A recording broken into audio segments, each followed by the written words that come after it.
So let's talk a little bit about carpal tunnel syndrome. Now, this is by far one of the most common peripheral nerve entrapments that we'll see, especially in athletes. There's no doubt about it. Not rocket science to understand that most athletes that suffer from this will probably be involved in some sort of gripping type activity. So whether that be tennis player, squash, javelin, even hockey to a certain degree.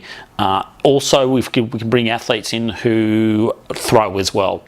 So as much as carpal tunnel is all about the median nerve being interfered here, so we've got a small reticulum, okay, which is basically the connective tissue that wraps around the wrist, holds all the ligaments in place, the tendons in place.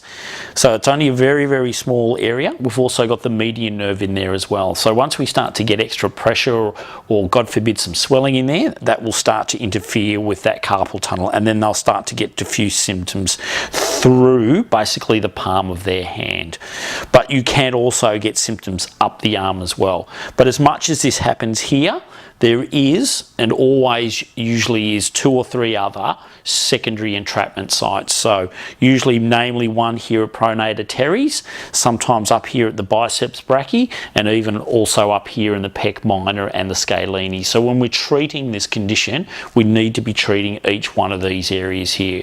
From a trigger point of view, pronator teres is probably one of the main muscles, as much as we're going to work the deep flexors as well. As I mentioned, biceps brachii, obviously because we have the median nerve coming down through, piercing through in between the biceps brachii, and also the brachioradialis through here as well.